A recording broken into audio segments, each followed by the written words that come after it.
In today's video, we're going to be making sauerkraut.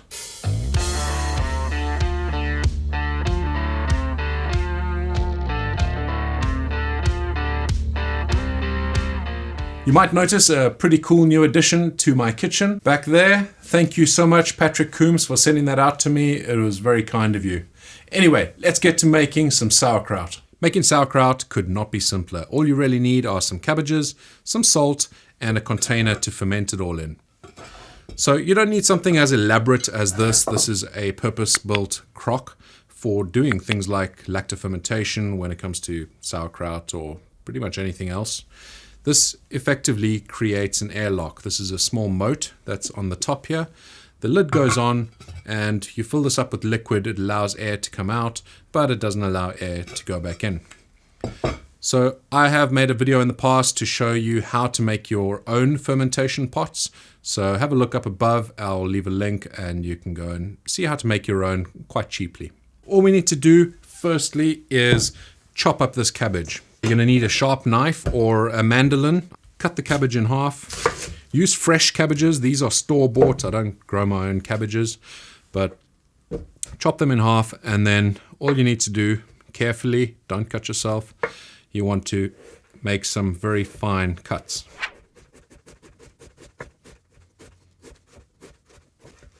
So we're going to carry on doing that, and I'll be right back with you. We've cut up all our cabbage. It's nice and fine.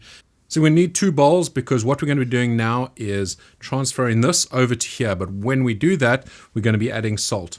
Now, this all goes by feel. You don't have to weigh anything. If you are the type of person that wants to weigh their cabbage and get exact measurements, then what you want to do is weigh the cabbage. Then you want to add 3% salt of that weight. So if it's 1 kilogram, then it's 30 grams of salt. But I go by feel. You really don't need to be too exact here. So first of all, we just take a handful of cabbage and a little bit of salt. Again, it really is just a little bit of salt. Another handful of cabbage and a little bit of salt. It's a pretty cool process. What happens here is the cabbage and the salt react. The salt pulls a lot of moisture out of the cabbage and it actually creates the brine that this will be fermenting in.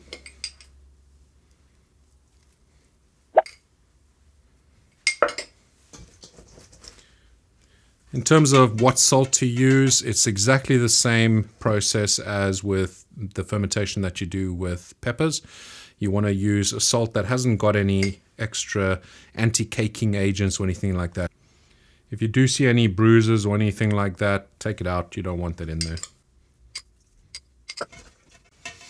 And when you're doing this, you can push it down because you're going to be crushing this up anyway a bit later on. But you can just crush it down anyway now because it'll start creating the brine. You'll see what will happen in just a moment. Make sure your hands are clean. You don't want to be doing this with dirty hands, or you don't want to be cooking at all with dirty hands. But very important here, make sure that everything's as clean as you can get it.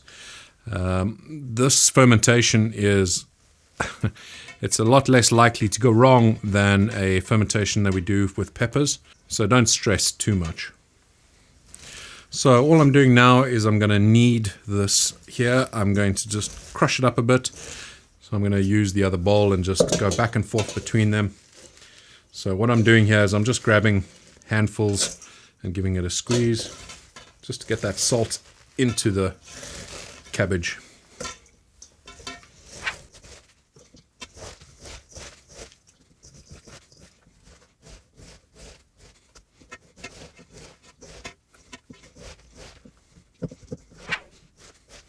I can already feel the juices coming out of the cabbage, which is a good thing. And that's creating the brine that this is going to ferment in.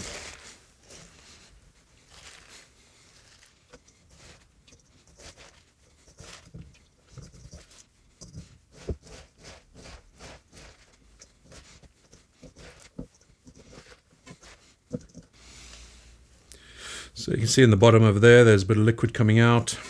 And there'll be a lot more of that.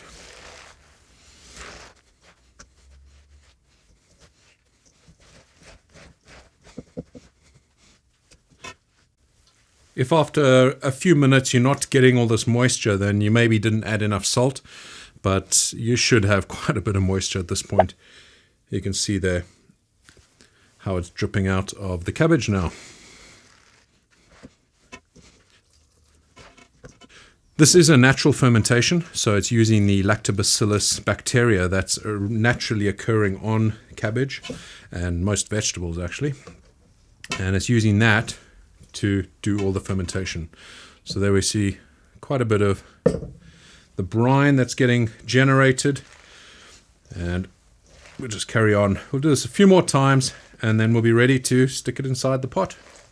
Another way I've seen this done is to just salt it like I did right in the beginning and then leave it to sit for a while and then come back to it maybe 10-20 minutes later and then do this, because by that point the salt should actually be inside the cabbage.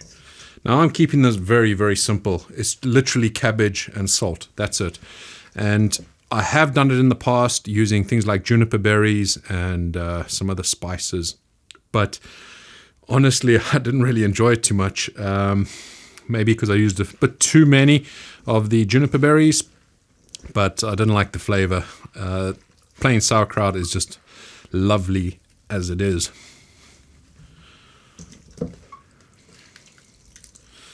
So you see all that liquid coming out. That's beautiful. Okay, I think we're ready to get this inside the crock. I'm going to try and do that without spilling. We're just going to put that straight inside.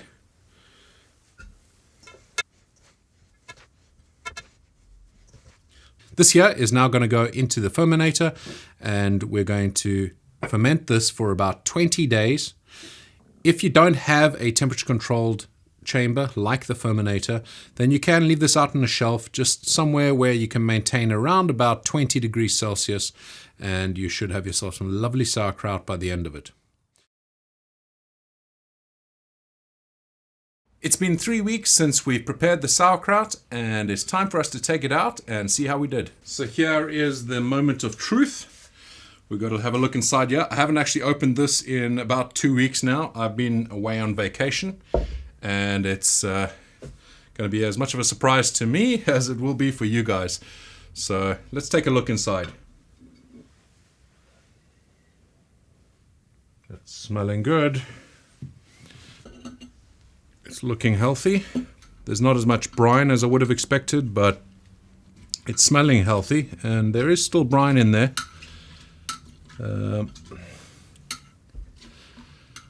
That's smelling really good. I'm looking forward to tasting that. Let's do that. Let's put some out in a bowl and give it a bit of a taste. I'm just going to stir it up a little bit, and we'll take some from the middle. There's no growth on there, and that is looking good. And honestly, the smell here, it smells like sauerkraut. If you've never had sauerkraut before, I do recommend trying it because it is good stuff. So let's take a little bit out. So we can see there, that's looking good. There's no growth on it, nothing strange looking. The smell is perfect, and like I said, I'm excited to try it out. So I can see here it's this lovely golden color, and the smell is perfect. There's nothing off about it. It just smells fresh sauerkraut. If you've smelled it before, you'll know what I'm talking about. I like my sauerkraut not as tangy as maybe some people do. 3 weeks, I think, is ideal for the way I like it. So let me give it a test.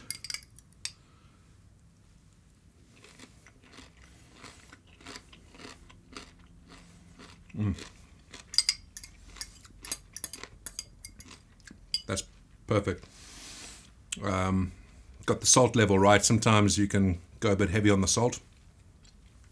I don't like it too salty. Oh, this is really good. I think I'll just finish it off. All that's left to do is get our sauerkraut into the jars.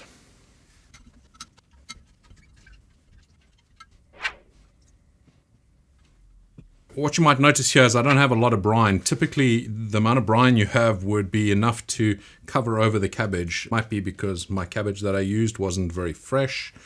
I'm not too sure, really. I've never had it like this, but it's not too terrible. The smell is still good, and it seems to have quite a bit of brine, just not enough to cover the top.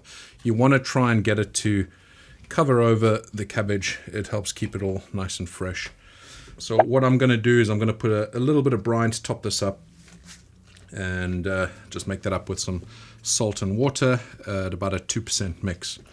We can see that this one's almost covered over, but still needs a little bit more brine.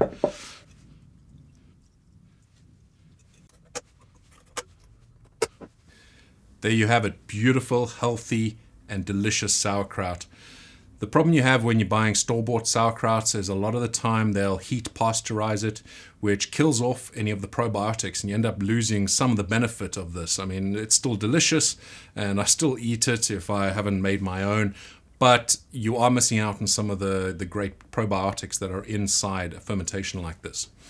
Also, it is an easy fermentation to do. If you've never done a fermentation before, if you're new to this, this is definitely one of the first, if not the first, fermentations you should try. You really can't go wrong. Just make sure you keep the temperatures right, so around about 20 degrees Celsius, 68 Fahrenheit. There should be somewhere in your house that maintains that sort of temperature range. And make sure you keep the salt levels right as well, not too much, not too little, around about 2 to 3% salt to cabbage. And also try and use fresh cabbage. I think the mistake that I made with this one is the cabbage might have been a few days old. I had to buy it from a supermarket, unfortunately, and you can never guarantee how fresh those are. If you can get it from a farmer's market or from a farmer that you might know, or if you grow your own, that's ideal. Definitely give this a try, and tell me in the comments down below what you think when you make your own. I'm keen to hear what your experience is. Thank you so much for watching, and once again, thank you to Patrick Coombs for this awesome sign. I'm loving it. It is looking great over there. And until the next video, bye-bye for now. Old man, they're